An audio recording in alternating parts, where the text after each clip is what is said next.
त तव्हांखे चङी रीत मालूम आहे त 7 नवंबर 2009 ते तारीख़ी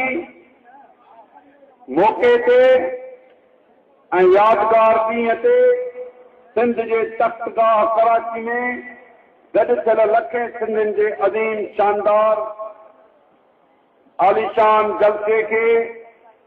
में सिंध जी आज़ादी जे लाइ तारीख़ी रेफरेंडम की हैसियत रखंदड़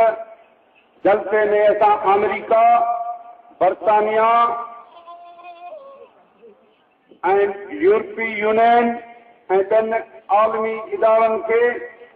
ऐं इंसानी हक़नि जे तंज़ीमनि खे समेत सॼी दुनिया जे बाज़मीर इंसाननि खे